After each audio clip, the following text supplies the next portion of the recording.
You really are a strange-looking thing.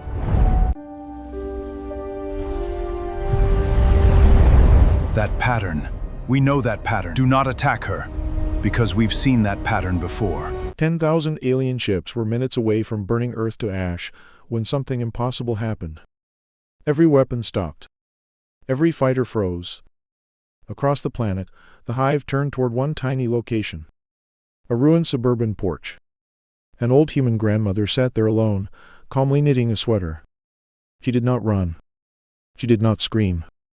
She did not even look at the ships. But when the Hive scanned the pattern forming between her needles, something happened that had not happened in 12,000 years.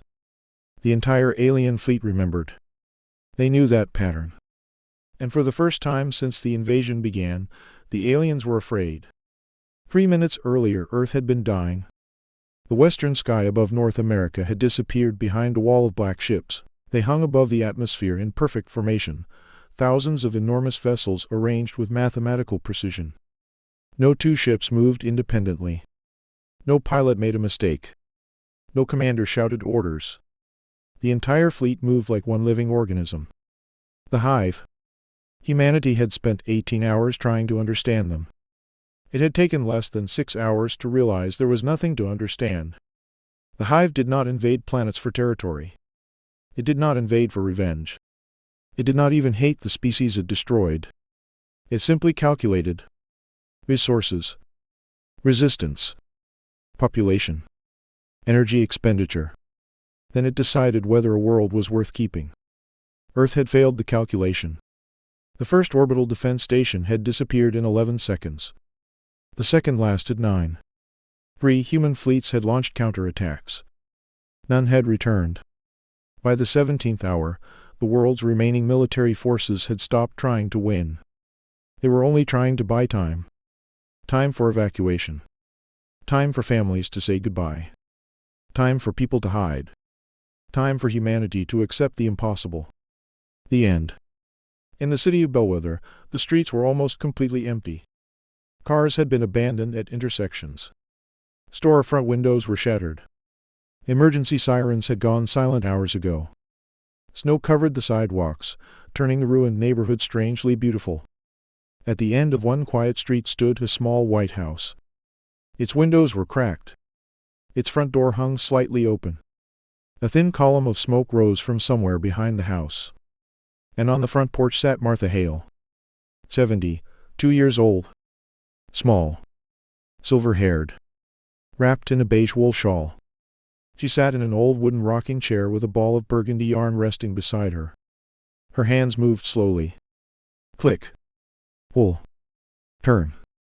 Click. Pull. Turn. 2 wooden knitting needles passed through the yarn. Martha had been doing it for nearly an hour. She had heard the explosions. She had felt the ground shake. She had watched a ship larger than the neighborhood descend through the clouds. She knew what was happening. But she kept knitting. Not because she believed she could stop an alien invasion.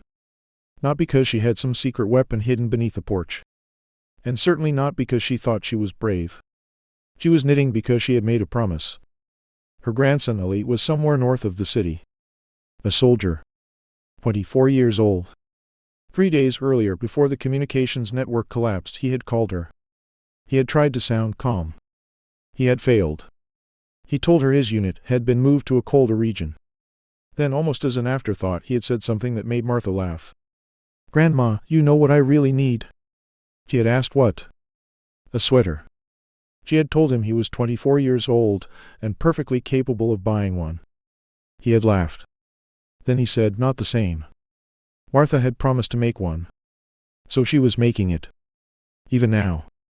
Even while the world ended. Click. Pull. Turn. Above her, something enormous moved across the clouds. Martha glanced up. A Hive scout descended through the snow. It was unlike anything humanity had ever built. 6 meters tall. Pale blue-gray skin. 4 amber eyes. Black reconnaissance armor. Violet light pulsed beneath its surface. The creature stopped at the edge of the street. Martha looked at it. The alien looked at Martha. Neither moved. Then the scout raised one hand. The Hive began scanning her. Martha lowered her eyes and continued knitting. Click. Pull. Turn. The alien's 4 eyes narrowed. His neural systems searched for the biological response expected from a human facing death. Fear. Panic. Adrenaline. Elevated heart rate. None appeared in the expected configuration. Martha's heart was beating faster than normal. But her brain was doing something strange. It was focusing. Her breathing slowed. Her attention narrowed. Her hands continued their repetitive movement. Click. Pull. Turn. The Hive scout transmitted the data, then stopped. Something had appeared inside its neural network. A sequence. A rhythm. A pattern. The scout scanned the needles again. Nothing. It scanned the yarn. Nothing. It scanned Martha's hands. Nothing. Then it scanned her mind. Everything changed. The Hive scout suddenly staggered. Its 4 eyes widened. A pulse of violet energy raced across its armor. Martha finally noticed. Are you all right? The alien did not answer. Across the planet, millions of Hive minds received the same signal. Unknown pattern. Unknown source. Unknown memory. Commander Vale was aboard the largest ship above Earth when the signal reached him.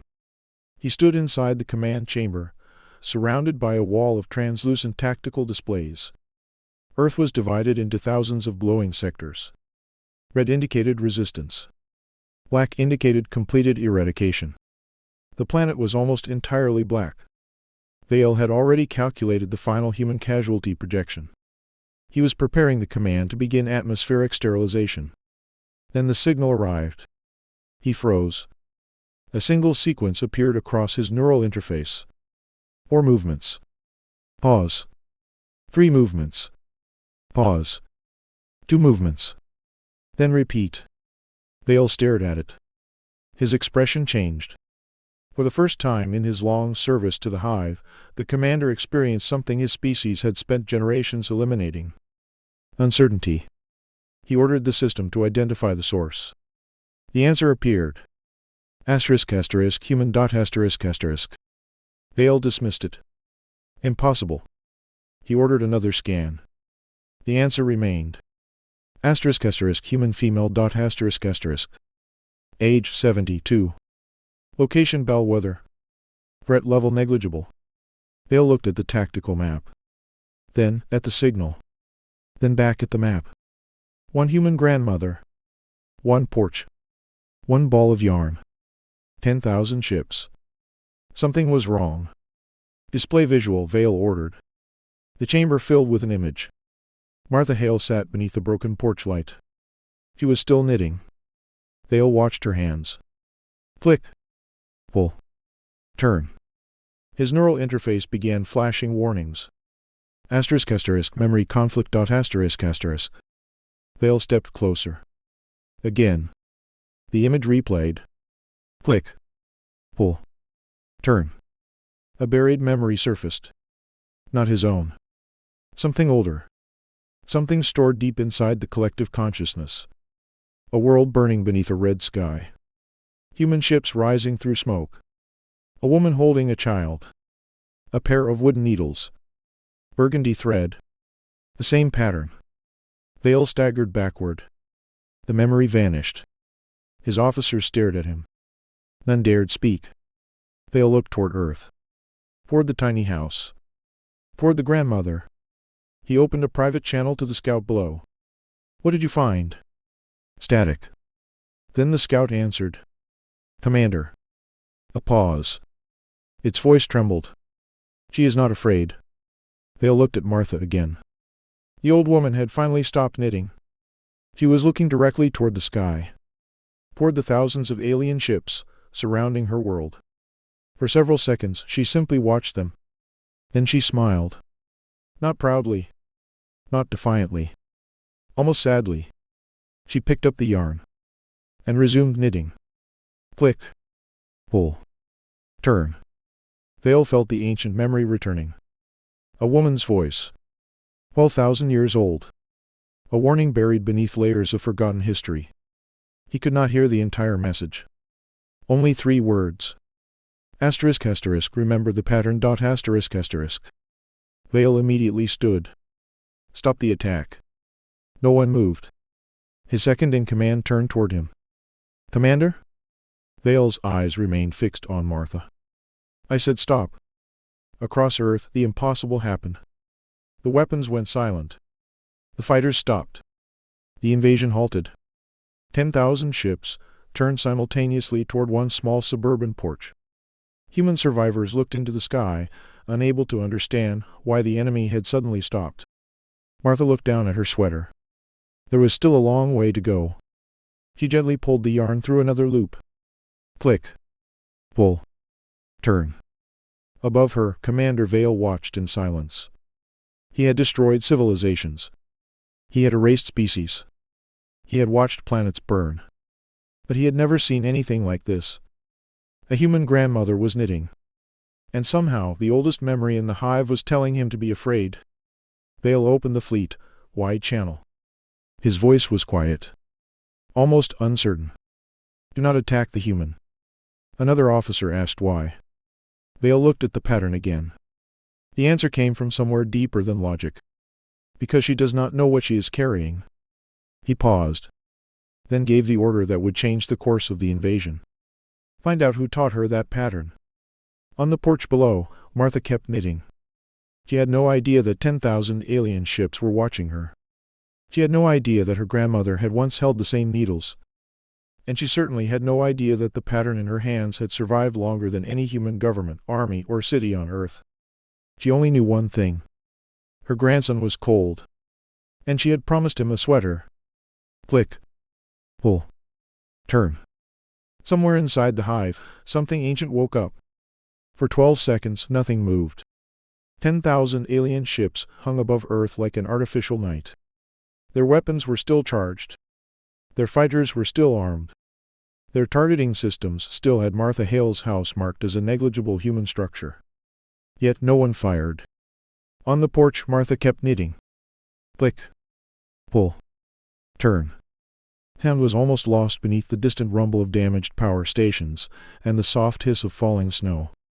But inside the hive, the tiny rhythm had become deafening. Commander Hale stood motionless in the center of his command chamber. Around him, thousands of tactical displays remained frozen. His officers waited. Nobody understood the order he had given. Nobody understood why their commander had stopped an invasion that was already 98% complete. Hale stared at the image of Martha. An old woman. A rocking chair. A ball of burgundy wool. Wooden needles. Nothing that could possibly threaten 10,000 ships. Run the scan again, Hale said. The nearest officer hesitated. We have already scanned her 17 times. Run it again. The officer obeyed. A wave of violet energy passed through the command chamber. Martha's biological data had appeared. Heart rate elevated. Blood pressure elevated. Cortisol elevated. Normal human stress response. But something else appeared beneath it. A repeating neurological pattern. 4 movements. Pause. 3 movements. Pause. 2 movements. Repeat. Hale leaned closer. What is that? We don't know. Then find out. The hive scout nearest Martha received the command. It slowly stepped forward. Its pale blue-gray skin reflected the morning light. 4 amber eyes remained fixed on her hands. Martha glanced up. The alien was standing only a few meters away now. It was enormous. Tall enough to look down at her from beneath the porch roof. Its black reconnaissance armor pulsed with faint violet energy. Martha studied it for a moment. Then she looked back at the sweater. You really are a strange-looking thing, she murmured. The scout tilted its head. Its translation system processed the sentence. No tactical significance. No threat. No fear. Martha pulled the yarn through another loop. Click. Pull. Turn. The scout extended one hand. Violet light spread from its palm. Martha's eyes narrowed. That doesn't look friendly. The alien's hand stopped. For the first time, the scout hesitated. Its name was Kerr. Kerr had served the hive for 19 years. During those 19 years, it had entered the minds of soldiers, scientists, prisoners, governors, and kings. It had seen terror. It had seen hatred. It had seen the final thoughts of entire species moments before their planets were destroyed. Fear was simple. Fear was predictable. Fear was useful. But Martha was different. Kerr could feel her fear. She was not fearless. That was the strange part. She was frightened. Deeply frightened. But she was doing something else at the same time. She was remembering. Kerr reached into her mind. And suddenly the porch disappeared. The Hive scout found itself standing in a kitchen. Warm sunlight spilled across wooden floors. There was no smoke. No alien fleet. No weapons. No screaming. Only the smell of bread. Kerr looked around. A younger Martha sat at a kitchen table. She was perhaps 10 years old. Across from her sat an older woman. Silver brown hair. Soft eyes. Wooden knitting needles in her hands. Eleanor Hale. Martha's grandmother. Kerr watched as Eleanor placed a length of burgundy wool into young Martha's hands. Slowly, Eleanor said. Young Martha frowned. I keep messing it up. That's because you're rushing. I want to finish. Eleanor smiled. That's not the point. Kerr stared. The memory made no tactical sense. It contained no military information. No strategic coordinates. No technology.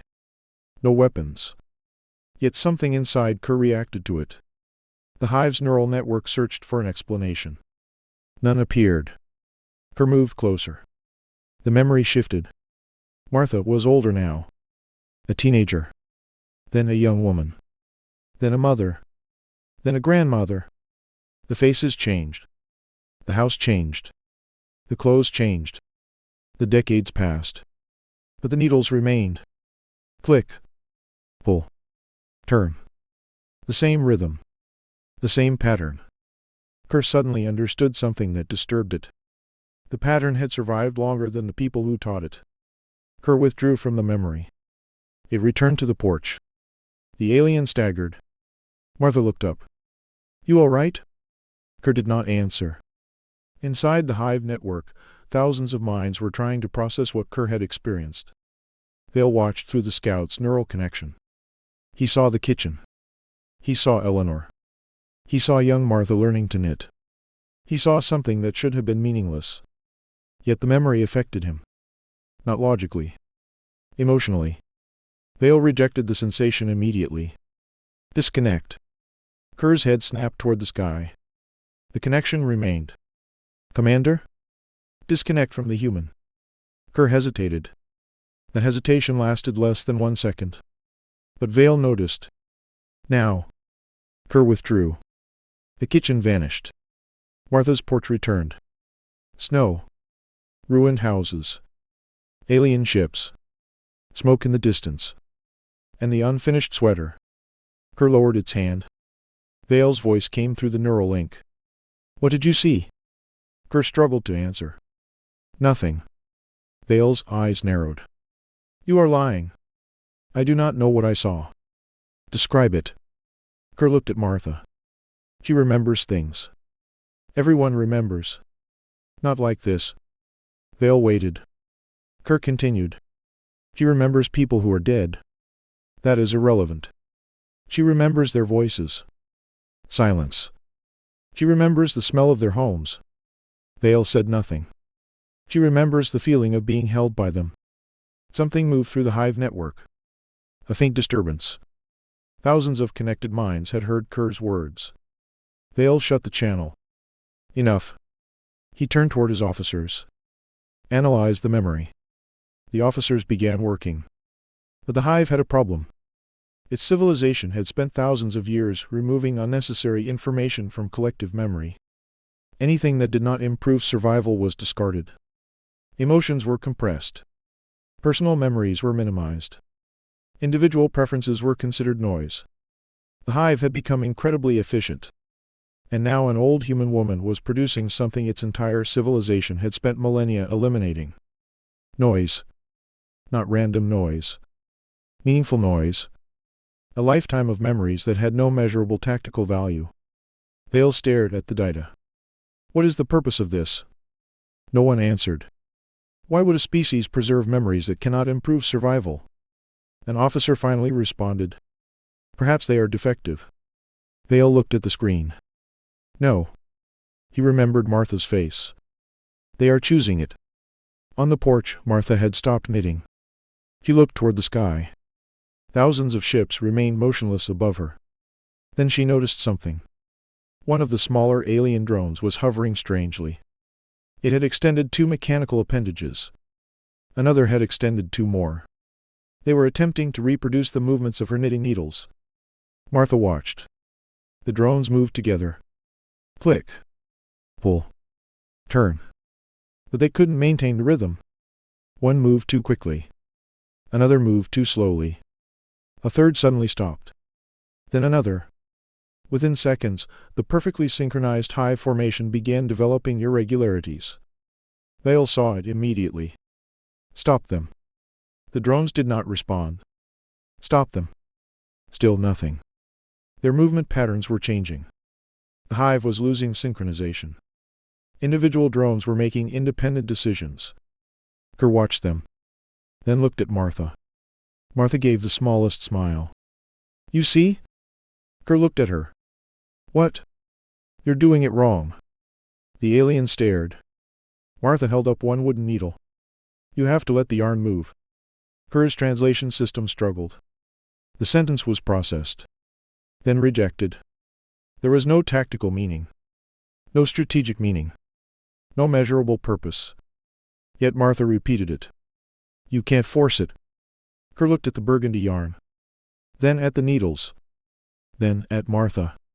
For some reason, the words frightened it. Because the hive did exactly that.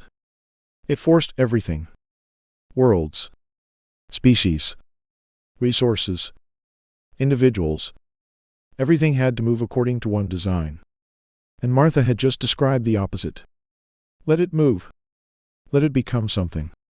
Kerr transmitted the observation to Hale. The commander's expression hardened. Do not interact with her further. Kerr looked at Martha again. Why? Hale's answer came instantly. Because every time we enter her mind, we lose something. Kerr stared upward. What do we lose? Hale didn't answer. He was looking at the tactical displays. The hive's invasion calculations were changing. Not because Earth had developed new weapons. Not because human resistance had increased. The calculations were changing because the hive could no longer accurately predict human behavior. Martha was causing it. One grandmother. One sweater. One pattern.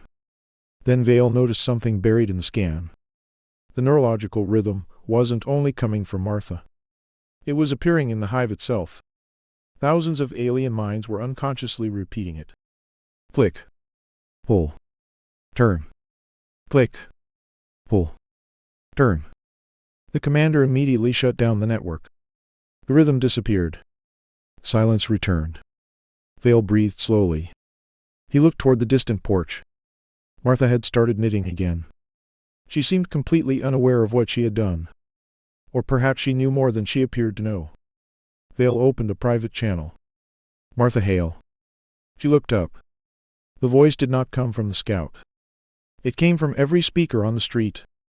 Martha's expression changed. That's impressive. Hale ignored the comment. Who taught you that pattern? Martha looked down at the burgundy sweater. For several seconds she said nothing. Then she smiled. My mother. Hale's eyes narrowed. Who taught her? Martha's fingers continued moving. Click. Pull. Turn. Then she looked directly toward the largest ship in the sky. My grandmother. The hive went silent. Hale searched the ancient database. Nothing. Then something appeared. A corrupted historical fragment. One word. Asterisk asterisk human dot asterisk asterisk. Hale stared at it. The date beside the record made his blood run cold. 12,000 years. He looked back at Martha. She was still knitting. And suddenly, the question was no longer why she knew the pattern. The question was much worse.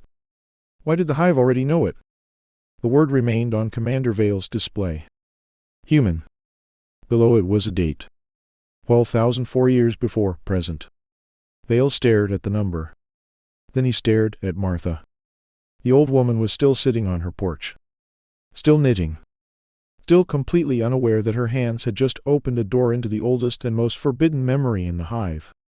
Hale turned toward his officers. "Run the date again." The officer obeyed. The result did not change. "Run the species identification."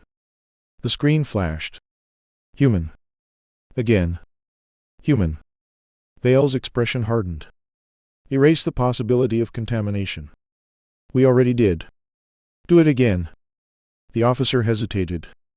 "Commander, the record is authentic." Silence filled the chamber. Hale slowly looked back at the image of Martha. A 72-year-old human grandmother. A species the Hive believed it had never encountered until thousands of years after this record was created. It should have been impossible. But the Hive did not believe in impossible. It believed in incomplete information. And incomplete information could be solved. "Open the archive." The officer looked uncertain. "That archive is sealed." "Open it." "Commander, those records have been classified since the first expansion." Hale turned toward him. "I know." The officer swallowed. Then entered the authorization code. The chamber lights dimmed. Thousands of tactical displays disappeared. One ancient file appeared in the center of the room. It was damaged. Fragments of alien symbols surrounded a corrupted human designation. The system struggled to reconstruct the information. Then a translation appeared. Species. Human. Origin. Earth. Status. Unknown. Hale stepped closer. "Why does it say unknown?" No one answered. The file continued loading. Then another line appeared. Last contact. 12,004 years ago. Hale's eyes narrowed. Search the historical timeline. The officers began pulling records. Humanity's confirmed technological development appeared across the screen. Agricultural civilization. Industrial civilization. Orbital civilization. Interstellar civilization. The dates were clear.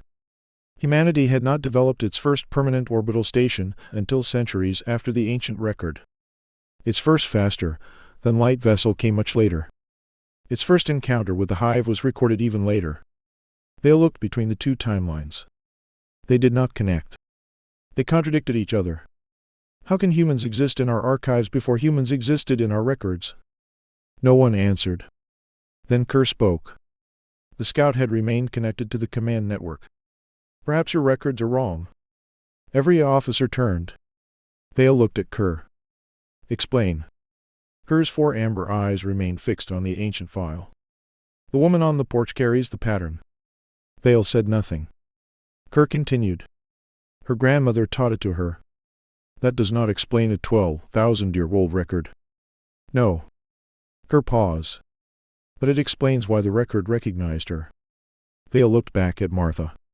For the first time, he wondered whether the old woman was actually the least important part of the mystery. Perhaps the pattern was older than her. Older than her grandmother. Older than every human government. Older than every human city. Perhaps it had been waiting. The thought disturbed him. He ordered the archive to continue. The damaged file opened. A visual appeared. At first, it was almost impossible to see. Smoke. Fire. A red sky. Then the image sharpened. A planet was burning. Not Earth as it looked now. Earth as it might have looked thousands of years ago. Vast structures covered the horizon.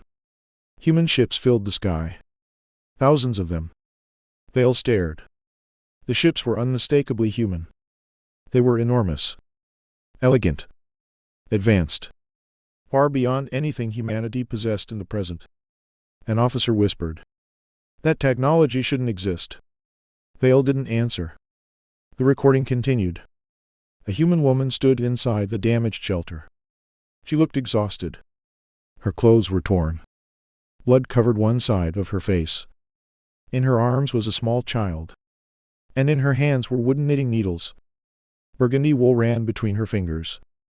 The same color. The same pattern. The same movements. Click. Pull. Turn. Vale stepped backward. Kerr stared at the image. The alien scout's neural systems began to overload. It is her, Kerr whispered. Vale looked at him. What? The woman.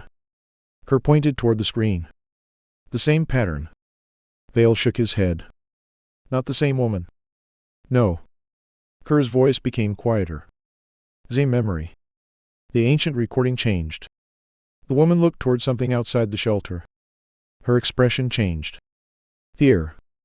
Not fear of death. Fear of something approaching. She looked down at the child, then at the unfinished piece of knitting in her hands. A voice came through the damaged recording. We don't have time. The woman answered. They'll find it. Then hide it. Where? The voice paused. Then came the answer. Where they never look. The recording distorted. Hale ordered the system to stabilize it. The image returned. The woman began knitting. Slowly. Carefully. She repeated the same sequence. Click. Pull. Turn. The pattern. A child began crying. The woman pulled him closer. Then she whispered something. The translation system struggled. The words were almost lost. If they ever return. Static swallowed the rest. Vale leaned toward the display. Restore the audio. The system tried. The recording returned for less than a second. The woman's voice came through. If they ever return, remember. Then the screen went black. Nobody moved. Vale stared at the empty display. Who were they? The officers searched the database. No result. Search every species. No result. Search every extinct civilization. No result. Nothing.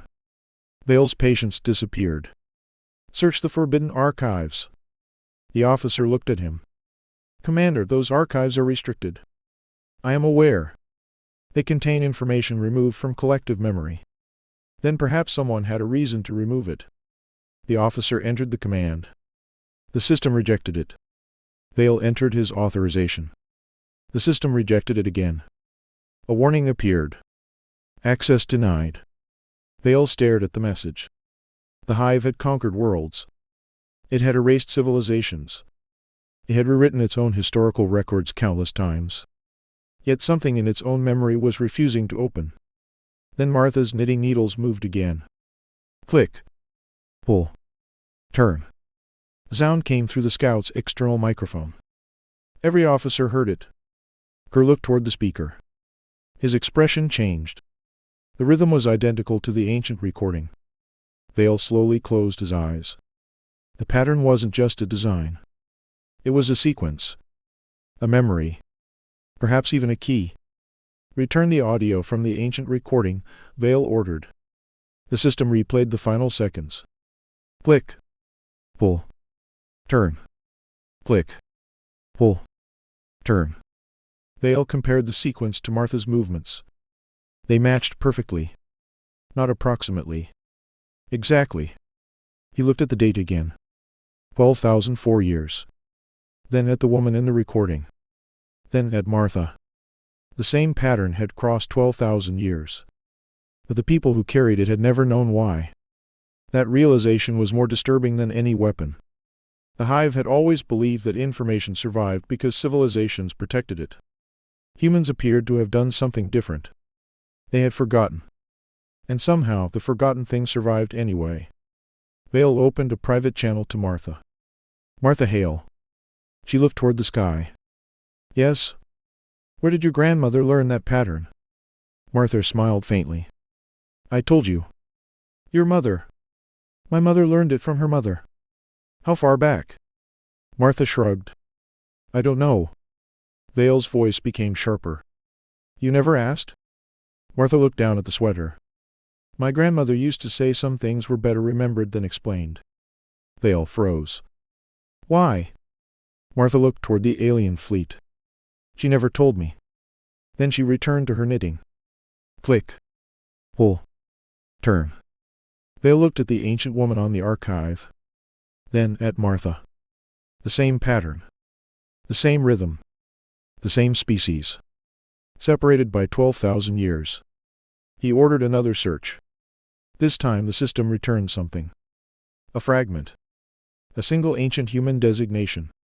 Earth. Hale's eyes narrowed. Open it. The file appeared. It contained one line.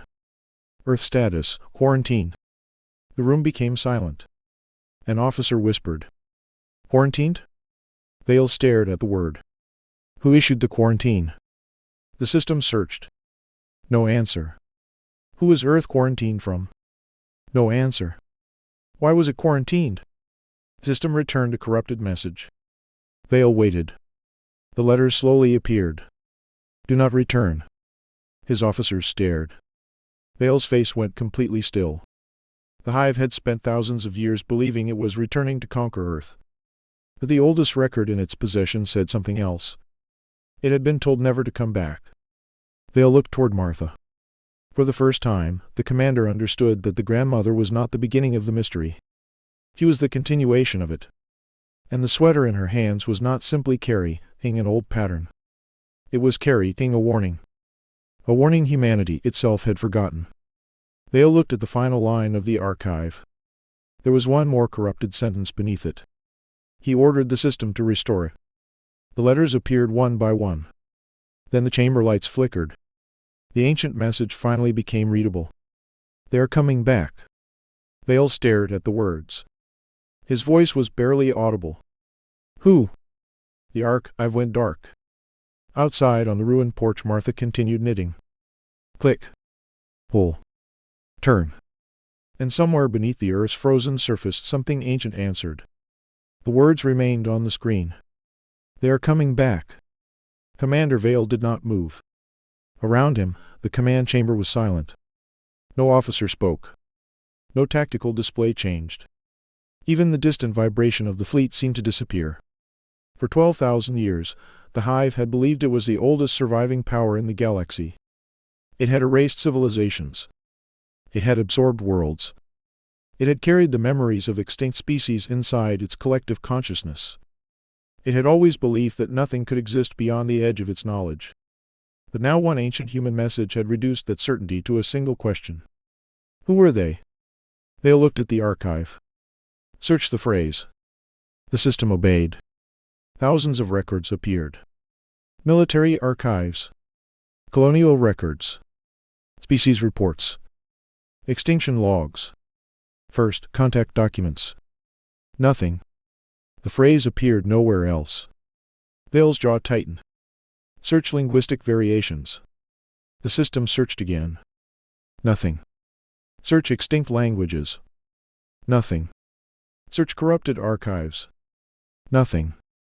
Still nothing. Then Kerr spoke from across the chamber. Commander. Hale turned. The scout was staring at the display. There is another record. Hale stepped closer. Where? Kerr pointed toward the lower corner of the archive. A symbol had appeared. It was barely visible. An ancient designation. Earth. Hale ordered the system to enlarge it. The symbol expanded. Then the translation appeared. Earth. Status quarantined. Nobody spoke. Hale stared at the word. Quarantined by whom? The system searched. No answer. Quarantined from whom? No answer. Reason? The screen flickered. Then the single line appeared. Unknown. Hale's expression hardened. That's impossible. Kerr looked at him. Why? Because quarantine requires a threat.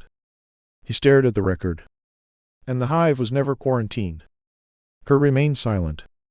Hale suddenly realized what he had said. The Hive had never been quarantined. The Hive had always been the thing doing the quarantining. He turned back to the archive. Opened the oldest Earth record. The system hesitated. Then another warning appeared. Access restricted. Hale entered his authorization. Access restricted. He entered the highest command authorization. The system remained locked. A cold feeling moved through the commander's chest. The Hive had deleted information before. But deletion was different. Deletion left an empty space. This was something else. The information was still there. Something was preventing the Hive from remembering it. Bring me the first expansion records. An officer hesitated. Those records are part of the collective memory. I know. Accessing them could destabilize the network. Hale looked at him. Do it. The officer connected the archive. The room filled with violet light. Thousands of fragments appeared. Worlds. Battles. Species. Stars. Then Earth. Not modern Earth. Ancient Earth. The planet appeared surrounded by a vast energy field. Hale stared. That's not a planetary shield. The officer shook his head. No. Then what is it? The system analyzed the image. Translation appeared. Containment field. Hale felt his stomach tighten. Who built it? The system searched. Human. Hale stepped backward. The same impossible answer. Human. 12,000 years ago. Humanity had not merely encountered the Hive. Humanity had built something powerful enough to isolate Earth from the rest of the galaxy. Hale looked at Kerr. How could a primitive civilization build that? Kerr answered quietly. Perhaps they weren't primitive. The words hung in the chamber. Hale returned his attention to the archive. The recording continued. Ancient human ships surrounded Earth. Not attacking. Guarding. Thousands of vessels formed a defensive perimeter. But they weren't pointing their weapons outward. They were pointing them toward Earth. Hale stared. Why would humans defend themselves from their own planet? No one answered. Then the recording changed. A human command center appeared. The ancient woman from the previous memory stood inside it. The same woman who had been knitting.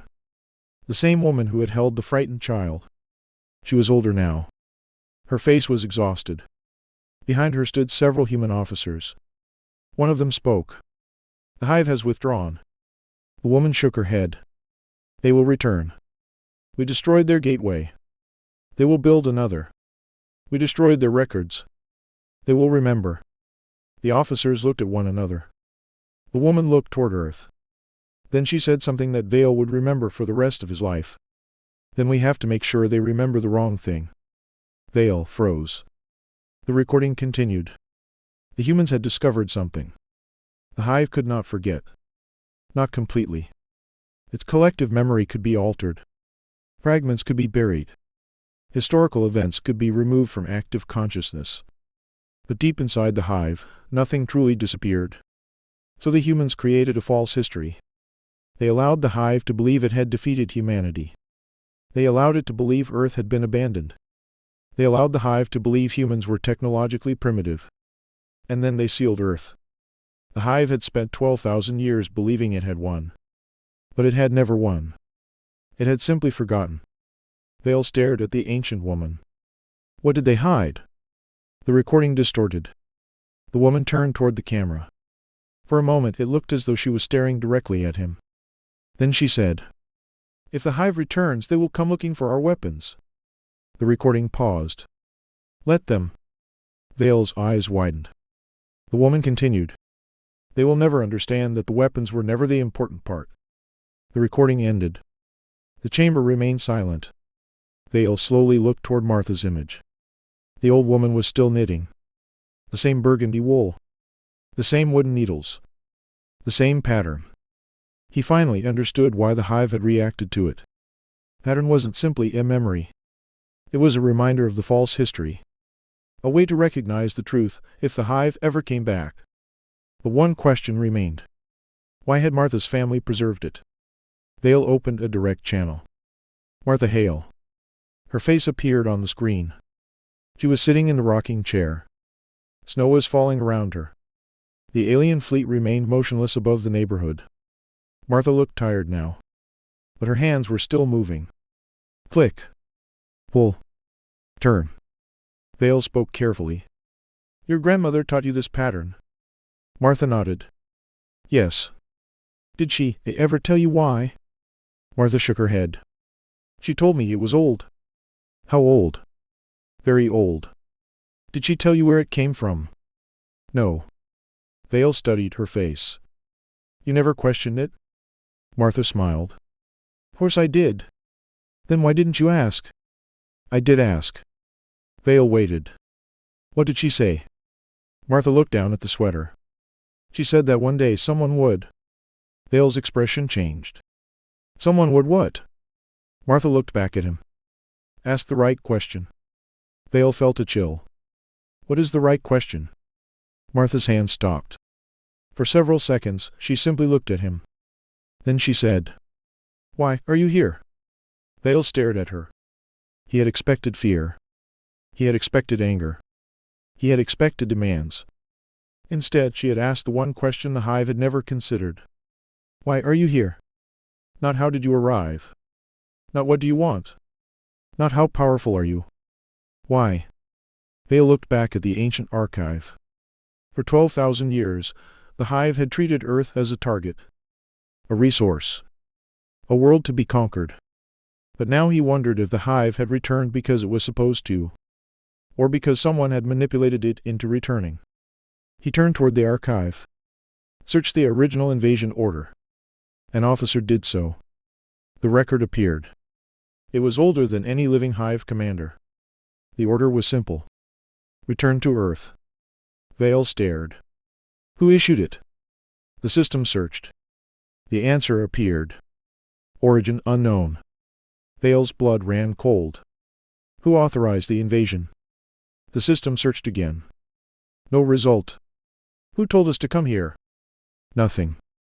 The Hive had spent 12,000 years believing the decision to invade Earth had been its own. But the oldest record said otherwise. Someone had ordered the Hive back. Someone had wanted the Hive to return. And now that it had arrived, Martha had completed the first part of the pattern. Vale looked at the sweater. How many rows remain? Martha glanced down. 1. Vale's voice became urgent. Do not finish it. Martha smiled. For the first time, there was something almost amused in her eyes. Why?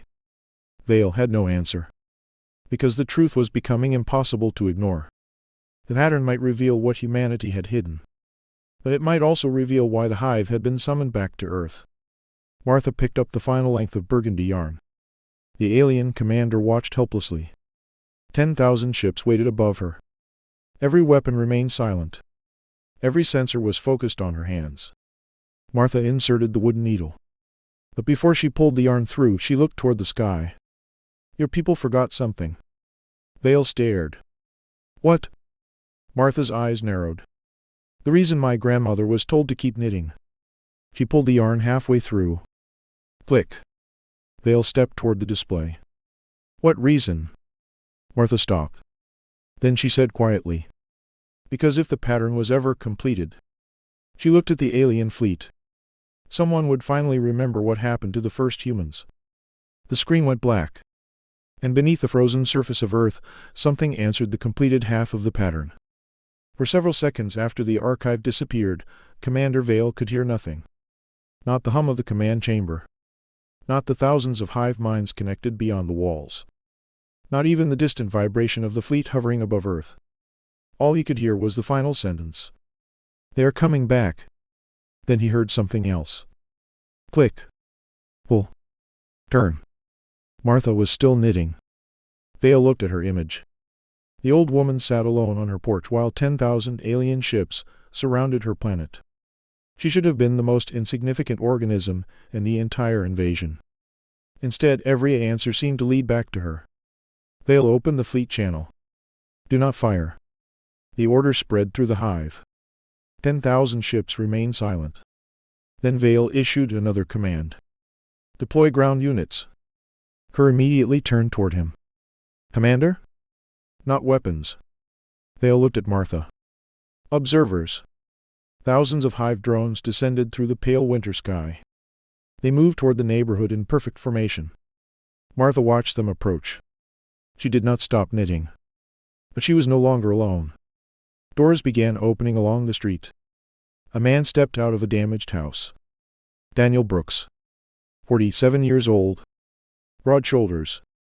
Shaved head. Gray beard. He carried a heavy metal wrench in one hand. He looked toward the sky. Then toward Martha. Then toward the alien drones. A nurse emerged from another house. Aisha Rahman. Her medical bag hung from one shoulder. Behind her came a frightened boy. Noah. Daniel's son. More people appeared. A mechanic. A teacher. A mother carrying a baby. An elderly man. 2 teenagers. They didn't have weapons. Most didn't even have coats. They simply walked toward Martha. Kerr watched from a distance. Why are they coming? Hale studied the movement. I don't know. The humans gathered around the porch. Daniel stepped forward. Mrs. Hale. Martha looked up. Daniel. You all right? I'm cold. Daniel looked at the alien fleet. Then back at her. Need anything? Martha glanced at the sweater. I'm almost finished. Daniel nodded. Then we'll stay. Kerr transmitted the exchange to Hale. The commander stared at the humans. They know they cannot defeat us. Kerr answered. Yes. Then why are they gathering? Kerr looked at the growing crowd. I think they are protecting her. Hale's expression tightened. Why? Kerr hesitated. They haven't explained. Hale opened a direct channel to the humans. His voice filled the street. Human. Everyone looked upward. You have no military capability remaining. Daniel raised his head. We know. You cannot defeat the Hive. We know. Then leave. Nobody moved. Hale waited. Why? Daniel looked at Martha. Then at his son. Then back at the sky. Because she's ours. The words entered the Hive network. A strange disturbance followed. Hale felt it immediately. The sentence had no strategic meaning. No tactical value. No measurable advantage. Yet the Hive could not dismiss it. Ours. The word carried something the collective mind struggled to translate. Possession. No, not possession. Belonging. Hale searched the Hive vocabulary. The concept existed, but only as a biological classification. A Hive worker belonged to the Hive. A soldier belonged to the command structure. A resource belonged to the system.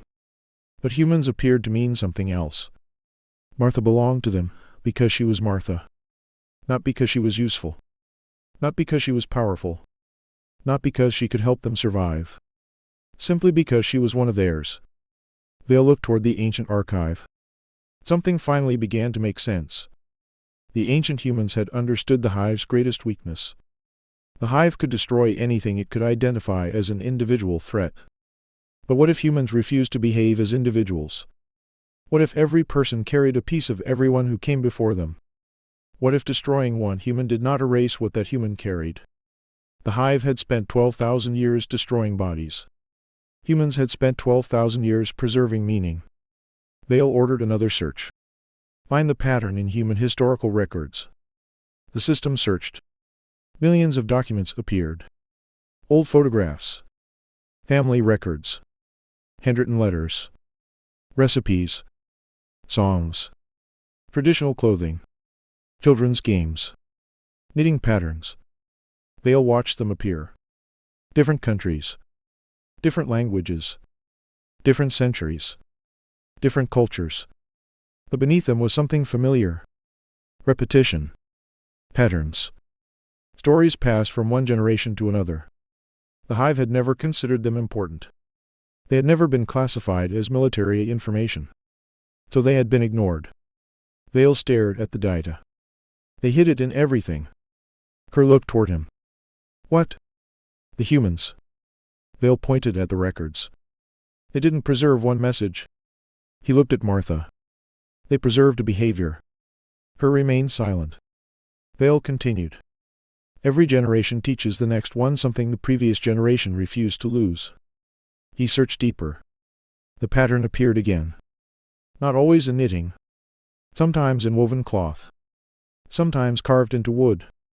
Sometimes hidden in music. Sometimes embedded in children's stories.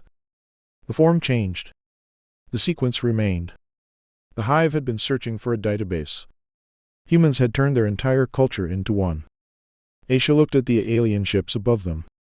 Why did they stop? Daniel shook his head. I don't know. No, I looked at Martha. Grandma Martha? Martha smiled. Yes. Is that sweater for your grandson? Martha nodded. Billy.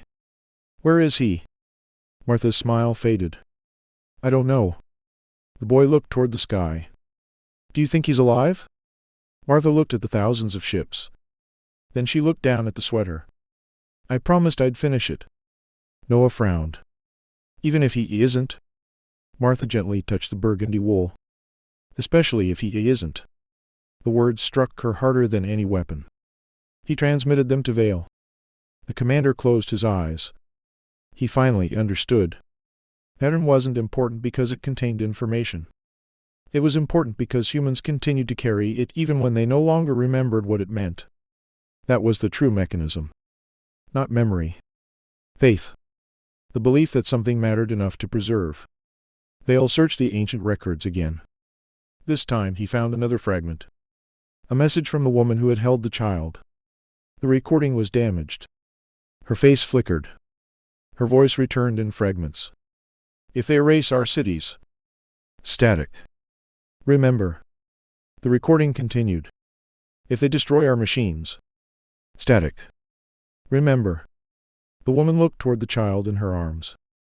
If they kill those who know. A long pause. Teach the ones who don't. Vale stared at the screen. The woman lifted the knitting needles. They will search for weapons. She smiled sadly.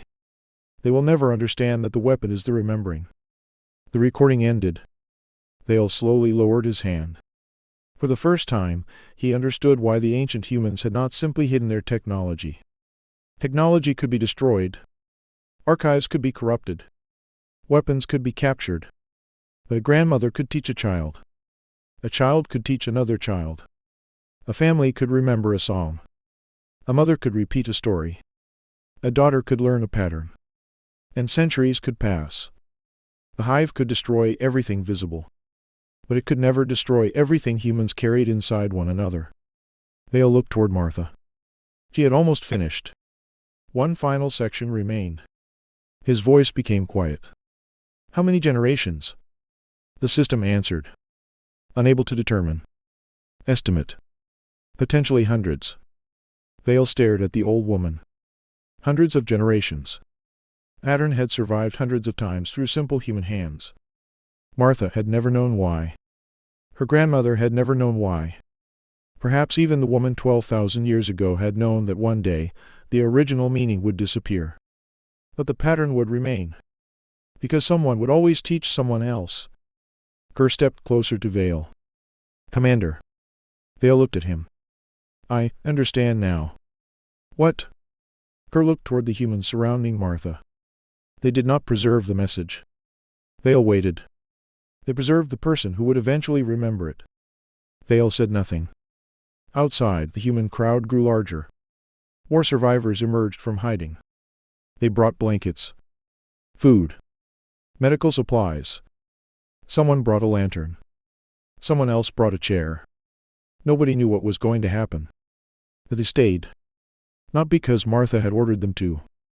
Not because she was important to the war. Because she was one of them. The hive watched. 10,000 ships. Millions of minds. One human grandmother. Then Martha lifted the sweater. The final row was almost complete. Vale opened the communication channel. Martha. She looked toward the sky. Yes. I need to know what happens when you finish it. Martha smiled gently. So do I. Vale stared at her. You don't know? No. Then why continue? Martha looked down at the burgundy wool. Her fingers tightened around the needles. Because my grandmother told me never to stop halfway. Vale looked at the ancient archive. The woman from 12,000 years ago had said the same thing. A strange realization moved through him. The pattern had survived not because humans understood it. It survived because humans trusted one another enough to pass it on. Martha raised the needle. One stitch remained. Vale's voice became almost a whisper. What happens when you finish? Martha looked toward the alien fleet. I suppose we'll finally remember. She pulled the yarn through. Then stopped. One final stitch remained. Above her, 10,000 alien ships waited. Below them, hundreds of humans stood together. And somewhere deep beneath Earth's frozen surface, something ancient began to wake. For the first time in 12,000 years, humanity was about to remember what it had forgotten. And the Hive was about to discover why its ancestors had been so afraid of the answer. Martha held the final loop between her fingers. One stitch remained. Above her, 10,000 alien ships waited in complete silence. No weapons fired. No fighters moved. No human soldier dared speak. Even the snow seemed to fall more quietly. Commander Vale watched from the Hive command chamber, his eyes fixed on the tiny image of Martha. For 12,000 years, the Hive had believed it understood humanity. It had catalogued the species, measured its intelligence, calculated its military capacity, recorded its weaknesses. And now one elderly woman was holding the final piece of a mystery that had survived longer than the Hive's greatest empires. Vale opened the communication channel. Martha. She looked toward the sky. Yes. What happens when you finish the pattern? Martha looked down at the sweater. I don't know. Vale's expression tightened. You said your grandmother told you never to stop halfway. She did. Why? Martha smiled sadly. She never told me. Vale stared at her. Then why are you finishing it? Martha looked at the people gathered around her. Daniel. Aisha. Noah. Hundreds of frightened survivors. People who had nothing left except one another. Then she looked at the alien ships. Because someone has to. Vale felt something change inside the Hive. The sentence had no tactical meaning. Yet it carried weight. Martha raised the needle. The final stitch waited. Click. She pushed the needle through the burgundy wool. The Hive network reacted instantly. Every ship above Earth flashed violet. Every alien mind connected to the fleet received the same signal. For 1 second, nothing happened. Then the world disappeared. Vale was no longer inside the command chamber. He was standing beneath an unfamiliar sky. Red clouds covered an ancient Earth. Massive human ships hung above the horizon. Thousands of them. But they were not attacking. They were leaving. Vale looked around. He saw cities burning. He saw people running toward underground shelters. He saw human soldiers carrying children. Then he saw the woman from the ancient recording. She stood inside a command center. The knitting needles were still in her hands. But she was no longer knitting. She was holding the finished pattern. Vale approached her. She looked directly at him. Not through the recording. Not through an archive. Directly at him. As if she had been waiting for this moment. If you are seeing this, she said, then the Hive has returned. Vale could not move. The woman continued. We tried to destroy you. Images appeared around her. Human fleets attacking Hive ships. Explosions. Destroyed stations. Worlds burning. We failed. The images changed. Human ships retreating. Earth surrounded by a massive containment field. We learned that your greatest strength was not your weapons. The woman looked toward the child beside her. It was your memory. Vale understood. The Hive had always believed memory was its greatest advantage. Every Hive soldier could access thousands of years of collective knowledge. But that memory had a weakness. It could be controlled. It could be filtered. It could be buried. And humanity had discovered that. The woman continued. We could not destroy the Hive. She lifted the knitting pattern. So we stopped trying. The scene changed. Human families appeared. Mothers. Fathers. Grandparents. Children. People sitting together. Teaching one another. Repeating the same movements. Passing down the same pattern. Generation after generation. We placed the warning inside things you would never consider dangerous. A song. A story. A piece of woven cloth. A family recipe. A child's game. And finally, a knitting pattern.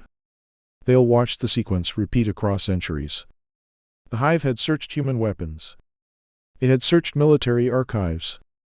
It had searched scientific databases. It had searched governments. It had searched everything humans considered important. But it had never searched the ordinary things humans did simply because their parents had taught them. The woman looked toward Vale. That was our mistake too. Vale stared. Your mistake? We thought you would understand what we were hiding. She shook her head. You didn't. The memory shifted. Ancient Earth appeared from space. The planet was surrounded by a massive energy barrier. Human ships formed a defensive ring. But they were not defending Earth from the Hive. They were defending the Hive from Earth. Vale's eyes widened. The ancient human woman spoke. We discovered what was beneath our planet. The ground beneath Earth appeared. Deep underground, beneath oceans and continents, an enormous structure emerged. It was older than human civilization. Older than the Hive. A vast geometric machine surrounded by darkness. Vale stared at it. What is that? The woman answered. We don't know. The image changed. Ancient human scientists studying the structure. Thousands of years of research. Different generations. Different civilizations. All reaching the same conclusion. The structure was not built by humans. It was not built by the Hive. And it was not a weapon. It was a signal. A beacon. The woman continued. It had been sleeping beneath Earth for longer than our species had existed. The image showed the machine activating. A wave of energy moved through space. Stars disappeared beneath the expanding signal. Then the woman spoke the words that had haunted the Hive for 12,000 years. It was calling something. Vale felt fear move through the collective network. Something deeper than fear. Recognition. The Hive had heard the signal before, but it had never understood it. The ancient woman looked at the camera. We discovered that the Hive was not the first civilization to hear it. Images appeared. Ancient alien species. Thousands of worlds.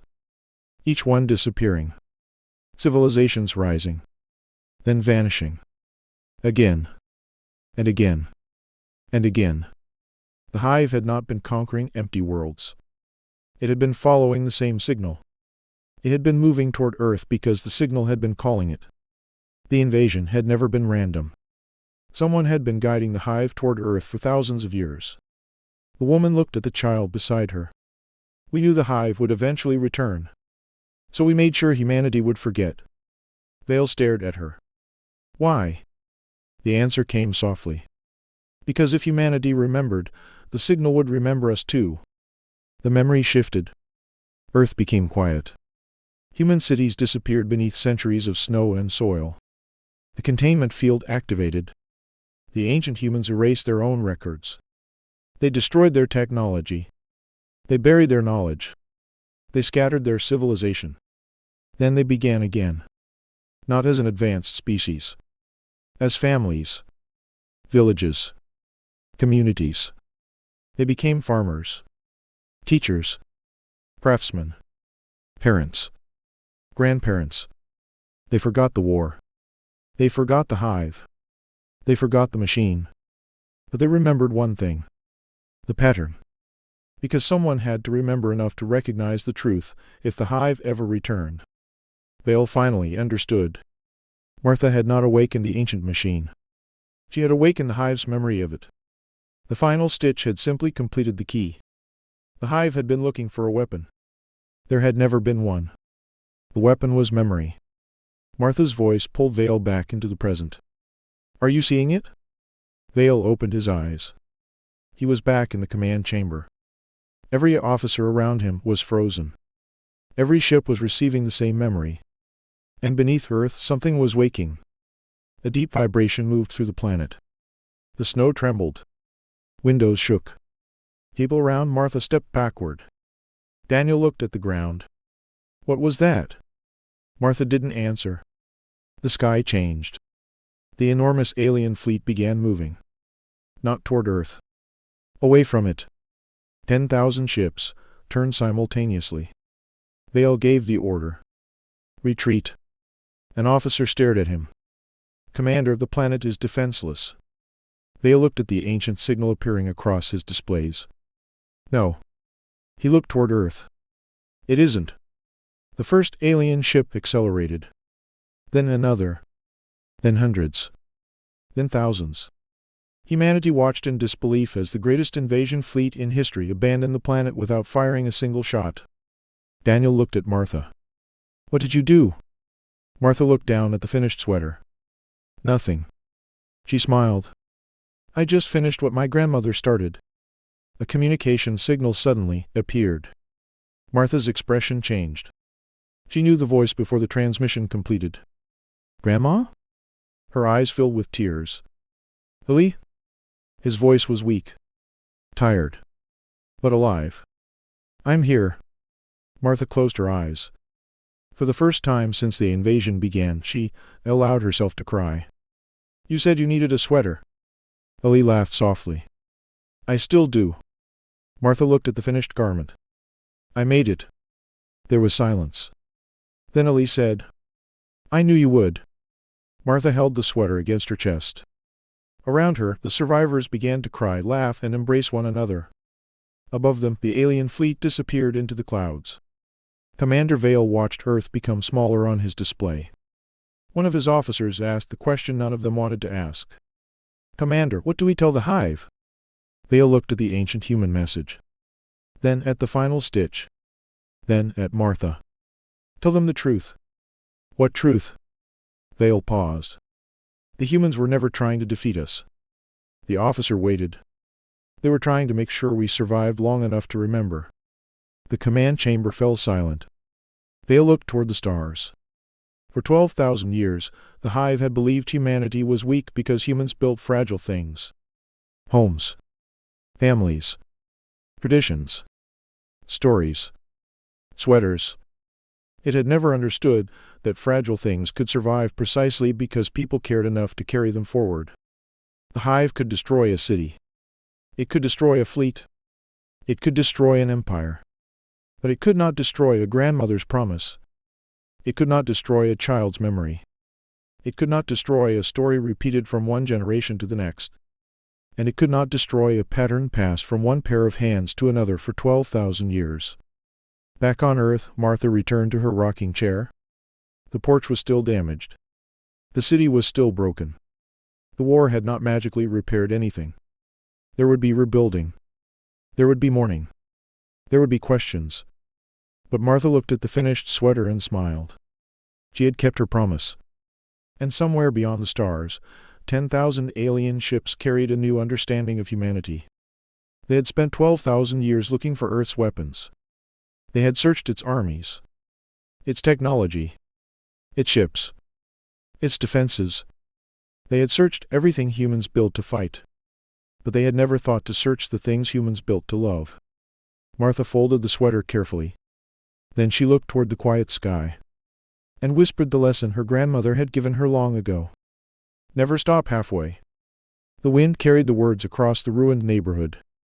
The snow kept falling. And humanity remembered.